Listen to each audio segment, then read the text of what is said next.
Many years ago, I came across a few lines in a book that I connected with.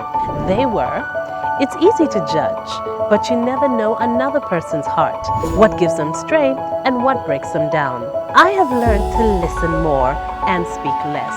The result has been eye-opening conversations and inspirational moments that I have shared with you right here.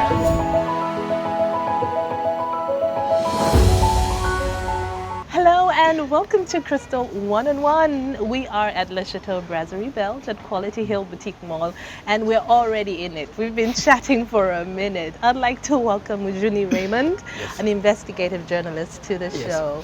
How are you doing? I'm doing well. Yeah. Good to have you. I'm sorry, I'm taking you right back to what we were saying. You're saying you make chapati? Yes, I at make home. chapati. He actually likes to cook.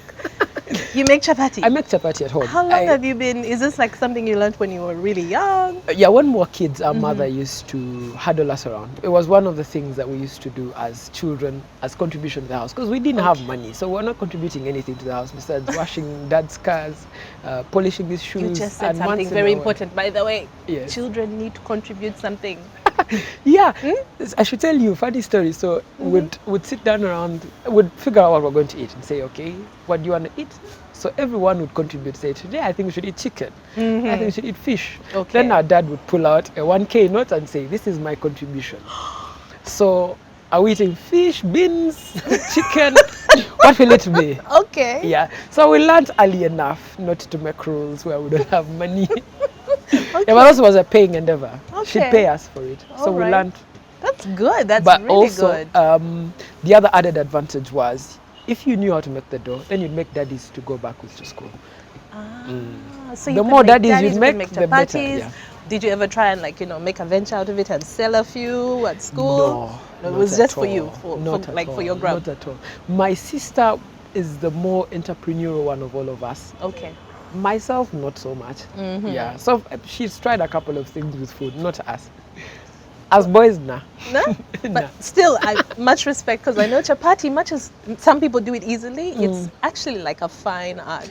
Yeah, it's a fine art. You learn it over time. You perfect it. And even when you're perfect, you never make the best chapati. There are times when they're bad chapatis. Yeah, sometimes it's a bit like, you're like, what happened today? It's a bit stiff. Yeah, Like, what's going on? But I'm trying to wean myself off chapatis because there's a lot of oil involved in the process. A lot of oil. And I'm trying to let go of that. Okay, well, it seems you're all about the healthy living. But first tell me, you said that you went to your mom's place Yes. and there was no chapati. Yeah, so I went to visit mom. I occasionally routinely check in on her because she's terminally ill. So there's a specific lifeline left for her.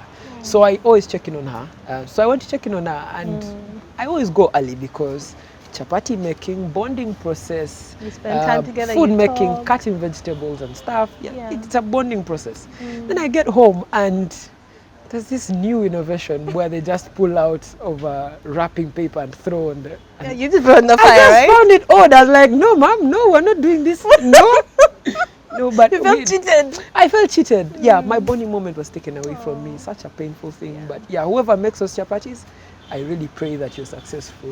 No, it's interesting. I've seen them in a few supermarkets. You just buy a packet and take them out whenever you need. In Not some me. cases, just microwave it and... Not me. No? They're making us lazy. You know the world is supposed to make everything convenient. No, they're making us lazy. Yeah.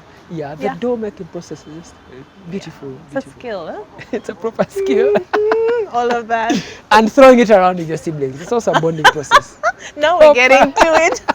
Now we're getting to it. Proper bonding How many process. siblings do you have? I have 6 with myself, so it's 7 of us. Okay. 4 of us are from my mother. Okay. The others are outside from my mother.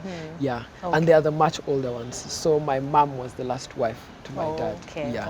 Okay, fine. And where are you? Are you oldest in there? No, Youngest? no. I'm the second of my mother. From your mom? Yes. So this is a tricky, it's always a hard detail for me to come to terms with. I was last born for 9 years. Oh. 9 years. It was done, sealed and dusted. I had that last born in the bag. Then I come back home someday and they tell me. So Raymond, mom has had to go away for some time. She's going to come back probably a month from now or 2 months. She went away. She came back with a baby. Where did you go for 2 months though? I mean, they took her away from the environment we're in for 2 months. Wow. Yeah. So Dad, I remember that day very vividly because Dad drove in, parked at the entrance to the house, and then opened the door and then came out with this little thing.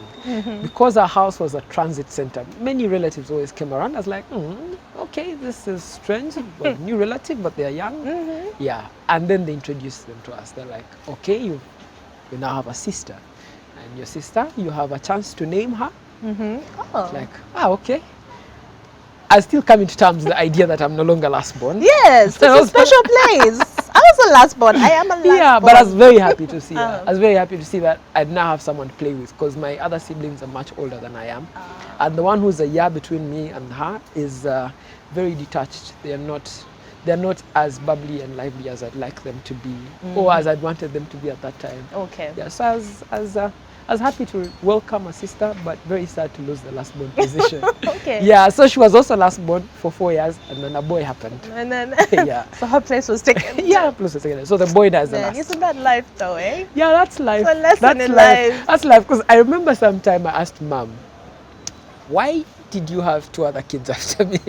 It's like, if you look at it critically, you're going to leave me, and I'll need people to be around the house with. And now when I look back, it all makes sense because I'm out of the house and the 2 are still there with her. Yeah. So it's like a bonding process for her. So fear of empty nest syndrome. That's what they call it. Empty nest syndrome, I think, for women. They're like, and particularly for her because she likes to be around people. We lived in a very lively household, so there were always people around. Yeah, we always had relatives around. So there's never a time in the house where it's dull. Okay. Yeah. There was always lots of people. Lots of people. Okay. Lots of people. All my cousins, I call them brothers. Because, I mean, it was their homes, our home, their homes, our home.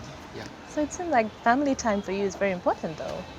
You value that. Yeah. Very important. I've never truly detached myself from my family. I still think of myself as a continuation of my father and mother's legacy. So there's not much outside that. Yeah. And because some people grow up and get busy and then they see their family once a year, which is no, that's terrible. If you see your family once a year, that's terrible. It's very terrible. But they are a strong pillar of my life. I call them sometimes when I'm making decisions, like, is this the right thing to do? My father spent much of my adult life away from me, so it was always see him for about 3 days of a whole 4 months, or 4 days a whole 5 months. Yeah. Okay. So much later in old age now we are bonding over key decisions I should have made. The decision to leave his house when I was leaving my father's house, I didn't involve him. I didn't involve him. Yeah. So, and I realized that itself was a very bad idea. And I realized much later. Because most people think, okay, you're grown, you're an adult, make your own decisions. Yeah, you're grown, you're an adult, make your own life decisions, but be accountable about them because you grew up under the tutorship of someone. At the very least, inform them, on this date I'll be leaving your house. It's been very great. Oh, he had no clue whatsoever? No, I was at campus in a hostel room. So after my hostel stay, I moved into a house in Bukoto. Yeah, so when I moved into a house in Bukoto, I didn't think it was a big deal. I honestly thought, here's a house in Bukoto, I work in Bukoto, it's an easy way for me, yeah. And the home is in Entebbe, far off the grid. Yeah, so I didn't think to inform him.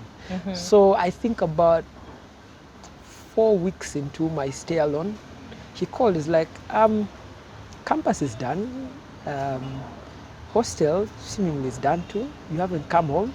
Where are you? Yeah, where are you? No, Dad, I found the house I'm staying in, and he was very cross. He was very cross about it. Wow.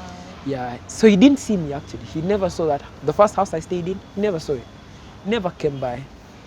He offered me some items to go with. It's like, okay, you can come, pick some things to go with and start a life. Because he was pissed at me, I was pissed back. That's what happened, I was running this whole independent thing. Yeah, that's what I mean. Yeah, you're like, I can make my own decisions. Yeah, I wasn't earning much though. I truly wanted that stuff, but I couldn't get it. So my ego got in the way, so I didn't pick that stuff. Yeah, we all got like a mattress, a plate, a glass. No, I didn't get. No? I didn't get. I Your didn't fault. get. I had a mattress from Essex, which he contributed to, so literally contributed to that. Yeah, so I slept on the floor for a month or two. Then I had a carpenter. I got some money to get a carpenter to do a job. It took him like 3-4 months. I even wrote a blog about him. This is how pissed I was about carpenter. Took him a lot of time to deliver my bed. So even when I'd earned the money for the bed, I stayed on the ground until the bed came. Yeah, so the bed came. But I was staying in Bukoto, which is just opposite Kisu, that's the international school. The house is opposite. That's where I was staying. And it was an eye-opener for me to work hard. Because when I'd wake up in the morning, I'd see parents drive by with their children and take them to the school. But also I'd find traffic right outside my door. Like you open the gate, the first thing you see is traffic. And you'd see people much older than you, seemingly much better off in life than you are, and they're putting in the time. So for me it was, why do I wake up late? My workplace is 5 minutes away from here, so I should be the first in office. So I literally started to walk into office 5:30, 6 a.m. And that earned me a mile, because I'd walk in, internet was there, I'd surf, get up to date with the world, what was happening. Then at 8 a.m. when the meeting would be happening, I'd sound very bright. I'd be like, oh, such a bright boy. Nah, I was just researching the night before. It gave me like some critical life lessons that well, for a start, a good start.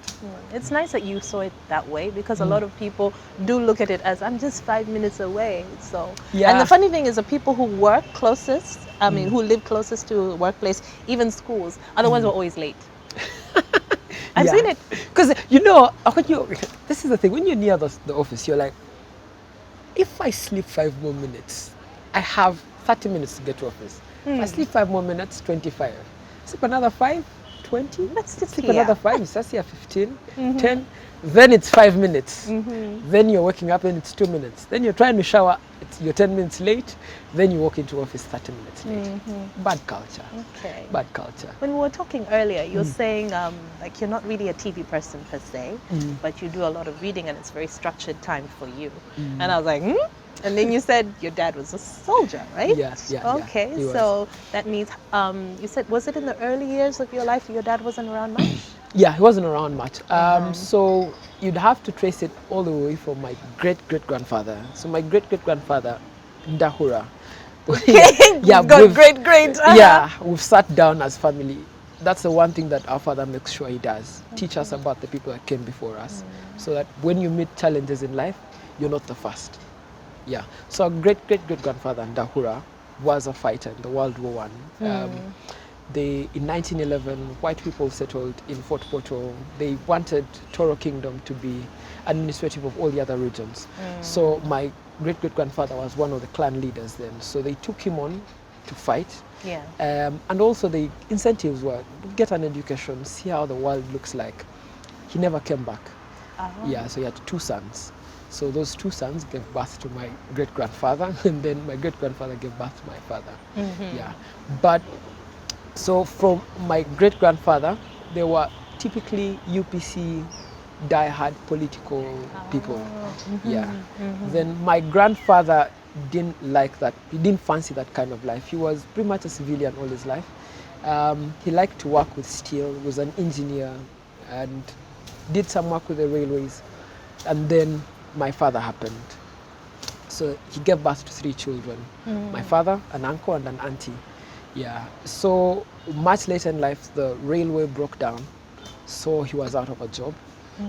When he was out of a job, he went back, settled down in the village, became a proper cattle herder, looked after his cattle. He was deeply in love with his cattle. He wake up 6 a.m. to check on his cows. Are they doing well? And he had this thing, he tell us, I talk to my cows and they talk back to me. And it was strange. It was completely strange for us, but we had to learn to live with it. Yeah, Sounds like the people who talk to their plants. Yeah. But he deeply valued education because he'd been educated well. So he deeply valued education. So he took all his children to school. So when he was out of a job, there were some hardships in raising finances to take people to school. So my dad opted to drop out of school, work hard, educate the 2 siblings, and then come back to education much later.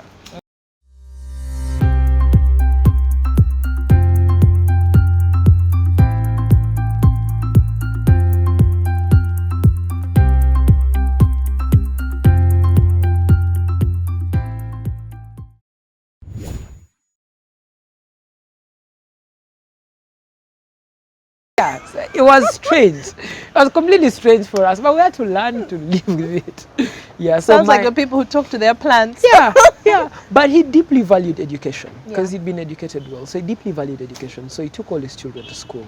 So when he was out of a job, there were some hardships in raising finances to take people to school. So my dad opted to drop out of school, work hard, educate the two siblings, and then come back to education much later. Yeah. So when he dropped out is where he met the amazing gentleman that liberated the country. Okay. And he did some work with them. Yeah. So all my earlier years in life, he was pretty much available and around, and he never wore military fatigue. You never see him the gun and the like. But his peers were soldiers. Yeah. And I think he kept that side of his life away from us. Yeah, so he did some entrepreneurship around, and it's where he met my mother. In one of his entrepreneurial runs, he says he met a striking young lady. She was interning as a secretary at a place where he'd gone to collect information from, and he struck like, can I take you out later in the evening? They went out, and yeah, they had my sister first, and then in 1993 they had me. Okay. And that can be a very tricky story because so my father was away. My mother calls him. This is heading towards independence. Yes. Like, so are you going to come back for independence or not? And my dad was like, oh, we have some work we have to do for independence, so I'm very likely not going to be around. Yeah. So it's like, okay, if you're going to be around, I'd like to let you know that I've checked into a hospital. Hey. Yeah. Hey. So checked into a hospital. Yeah. So he had to leave the independence celebrations. Yes. And come all the way to Fort Portal at Virica Hospital. It's a hospital that was run by nuns. They came as early as the 1911s. They were there. Yeah. So he had to come to the hospital. And on the 9th of October, when they should have had me, she had complications, but I didn't come out. Oh, okay. 10th of October at 3 a.m. in the morning is when I came out. That's a long labor. Yeah, it was very, very long labor. But I got to skip my birthday being on Independence, which was such a good thing. It's a good thing, right? It's a good thing because now I have festivities. Independence is a separate festivity from my birthday. Yeah, yeah. So they raised me really well with my sister. We lived in Fort Portal town and Kampala, so we had two homes, Fort Portal, Kampala, but mostly in Fort Portal town because it was calm there, quiet there, and I think that they felt the rigors of life are much better there than coming to Kampala. So school was there in Fort Portal. So we were in Fort Portal, and we used to live right behind the radio station. The radio station was so powerful. It was for all of Fort Portal, Mbarara, all the way to the DRC, called Voice of Toro. So the radio station had hired my mother as a programs manager for them. Yeah.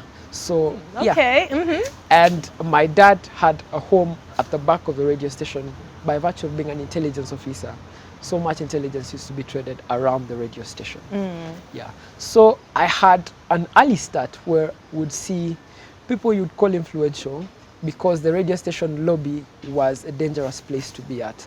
There was a war going on around the time between the ADF and NRA soldiers. So because the reception was a dangerous place to be around, they'd come home in our living room. That's where they'd lobby from before they'd go on station. So I got to see newsmakers. I got to see how the news is made. I got to see how interviews are made. I got to see a lot of things. In your living room at home? Yeah, living room at home. I mean, we had. Did they chase you like go outside and go do other things? No, or they had the impression you're a young child. There's so much you can know really. Okay. Even if we say dangerous things, you'd never know about them. Yeah, but so it got dangerous because there was an assassination attempt that happened just right besides the house, and when that happened, my father took an executive decision, took all of us to Kampala. So our life in Fort Portal ended. Okay. Prematurely when we came to Kampala. But for your safety. Yes, for our safety, but it was a beautiful place. Fort was always a beautiful place. So we now started to go back only on holidays. Okay. Yeah. Holiday would come, we'd stay in Kampala 3-4 days, go to Fort, stay there. Yeah. So when you came to Kampala, which schools did you go to? Savio was one of the schools that I went to. They were canes, my goodness. I regret. You still remember that? Yes, I still regret that decision. Yeah. But my father wanted us to do well, so he used a very old an old trick in the books, which was teach them in Kampala, then they sit the exams in Fort Portal. Ah, yes, Yeah. yes, yes. So we're taught in Kampala, and then we sat exams in Fort Portal at a school of my father's friend. He was a tall, lanky Rwandan man, probably an intelligence officer himself. Yeah. So we sat our exams there, passed very highly, then came back to Kampala. Yeah. So when we came to Kampala, he took me to a Catholic school. Okay. My mom is deeply Catholic. More Catholic than the Pope, I think. She had rosaries every time. Every car she'd get, there'd be rosaries draped around it. There were roses in the house. There were rosaries everywhere you'd look. We had this whole Catholic setup around the home. Yeah, and then there were Was prayers. it passed on to you, the children? I don't think she was successful. Okay. I honestly don't think she was successful.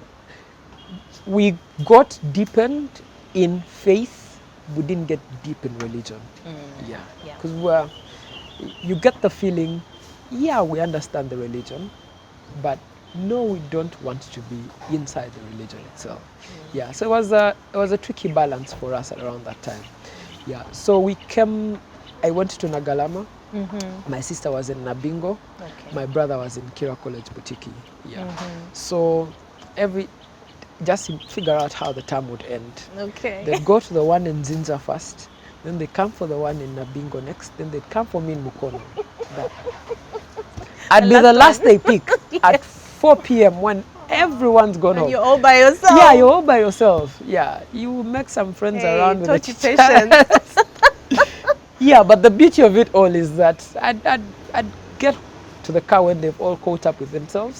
So now they have to catch me up. That was your time. Yeah, my time, catch me up. Okay. Yeah, so I did all the way to S4. So when S5, S6 came around, my dad, that was the first democratic decision, which was, okay, where do you want to have your school from in A level?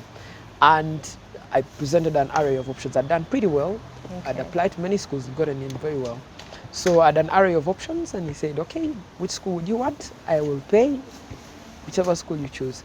I chose to go to Butiki because my brother was there and my brother wanted to go back there. And I needed to grow a bond with him, my elder brother. Okay. Yeah, he's not from my mother. Oh. Yeah, so they just brought him home one day and said, he's your brother, you're going to live with him. Yeah, and we hadn't had much time to bond with each other. For O-level, we're in different schools. So I was like, this could be a good bonding experience. School is a good school. It's away in Jinja. He told me a lot of tales. Actually, most of it was the convincing he'd given me. Yeah, but my father also reasoned it was a much more liberal school. Yeah. We'd come from a Catholic establishment. He needed to teach us some liberal values before we crossed over into university, which my mother detested completely. She did not like because for her, she was down for you're going back to a Catholic school at the very least.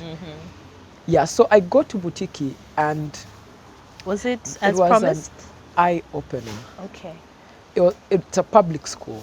It's one of the oldest schools in the country. So it's a complete public school, and it doesn't look for profit. So they don't take in many students. So if you got in, you were very lucky. And also, I had pretty much all my circles were people who were family friends had grown up around. And here I was in a school of people I'd never seen. Didn't know anyone apart from your brother? Yeah, I'd never interacted much with people from the north until I got to that school. I never interacted with people from the east until I got to that school. So it was a complete eye-opener, learning experience to start with. How do you relate with each other, with other people? But also, I figured that I was doing many of the things I was doing in O-level because there was a discipline structure with the way things were done.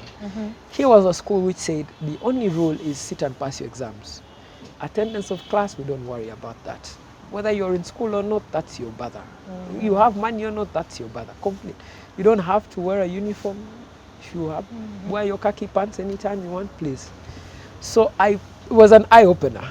There was so much liberalism thrown my way, I couldn't take it. I couldn't take it. What do you mean? In the first weeks, first of all, I went out of school a lot of times. Like, oh, so you mean I can go out of school anytime I want? Fine, I'll be in Jinja town tomorrow. I went to Jinja, I saw the source of the Nile, I ate fish. I had a blast, had a ball. So you're And on also, holiday. this was the first time I was going out on my own without the protection of parents and what. Yeah. So 2 weeks in, I'm broke. Yeah, I'm broke. So I got my brother, say, I know Dad gave us pocket money, but I've really bowled my pocket money. And my brother, by virtue of being much older than I am, thought that this is the perfect time for me to learn a lesson on finance. Okay. So it was, okay, you borrow your money. I'm going to call Dad and tell him to bring us money. In the meantime, just hang in there. Yeah, so that hang in there taught me to make friends. I kid you not. My best friend today was gotten from that hang in there moment. Victor Mwesiga is like, my okay. best friend. It was in that hang in there moment where I was like, okay, hang in there. What does this exactly mean? So I found people who were different from I am, from myself. I had to learn their ways. They had to learn my ways and make friends with them. Learn negotiating skills, which is, okay, you have biscuits. I'd like to eat them because I am broke, and you have biscuits. Can we share? When VD comes around, I will have a lot of biscuits. You can have some of mine. So those critical negotiation skills. But also I got to learn about empathy. Be empathetic to other people who are not your own, who you don't care about, who you just met. Yeah. So I learned all those critical skills in that moment. Yeah. And my dad, as you guessed, didn't bring that pocket money. Yes. He didn't. Till VD came around, I didn't have any pocket money. So the next time I got money, I had this urge of, okay, you need to plan this money. You need to plan for it. Yeah? Yes, you need to plan this money because you're going to run broke. And if you run broke, you don't want to live the life you've been living the past days. Yeah. So I learned how to plan money. That's how I learned how to save. That's how I learned how to put money aside. That's how I learned how It's to an budget. early lesson. Most people learn that when they get to university, when there's all the freedom and they're like, what? Boutique was university. It was a university in many ways. Yeah. And I was studying liberal art. At first, they thought my parents had hoped I'd do sciences because they'd wanted something different in the family. There's so many lawyers in the family. So there's something different in the family. But I'd settled for arts. And for me, it was just because I felt I'd explore more. I'd read a little bit more than when I was in the sciences class. Yeah, so I was doing arts. And as you guessed, I didn't have many classes. It was such an easy combination. Do history classes, economic, divinity, and then literature classes. And I'd be done. My week would end on Friday. I'd be free Thursday. Actually, it'd end on Wednesday, so I'd be free Thursday and Friday. I'd spend those days in the library. So the librarian knew me by my first name. They knew that if a newspaper got lost, very likely it's in the cubicle of Raymond. That's the other thing about boutique. They give you a cubicle, so you are alone by yourself. Yeah. Yeah, so many of the newspapers, if they were looking for them, they'd come to my cubicle. I'd be like, it's in Raymond's cubicle. Yeah. And very often the note would be there. Yeah, and then, of course, then there were some really prominent, like journalists who were doing some really good work. So I started to figure out, okay. So you were already feeling the pull? Yes, and I'd grown up in a news environment. I'd seen the news being made, So library time and internet cafe time started to look different for me. So internet cafe time used to be Facebook first. Like, oh, Facebook, catch up with your friends. What are they doing? Remember, I had many friends from my previous school who'd gone to different schools. Now I'd catch up with them. So it used to be Facebook and the like. But when I started reading a great deal, it was, okay, I saw a column by this guy and his email address is here. Can I write to him and complain with him about something I don't agree with? So I'd write columnists in the Daily Monitor. I still have those stored mails. Write columnists in the Daily Monitor and say, I don't agree with you on this. I don't agree with you on this. And I don't know, they had a bad culture. They never responded to my emails. They honestly never responded. Till this one time, Andrew made a response to his email. He's like, you make a good argument. Can you come to my office? So it took me another week to see that email. Because, you know, cafe time was, every class had its own day. So it took me another week to see that email. When I saw the email, I was like, first of all, I'm in school. Yes. I'm studying, so I didn't even all this background. So I'm still studying, I'm in school, it's in Ginger. So The next week when I went back to check on the response, I was like, wait a minute, you are even a student in our school. I know. Yeah, so he picked a lot of interest in me. I was like, okay, when you get your holidays, first thing you do is come see me.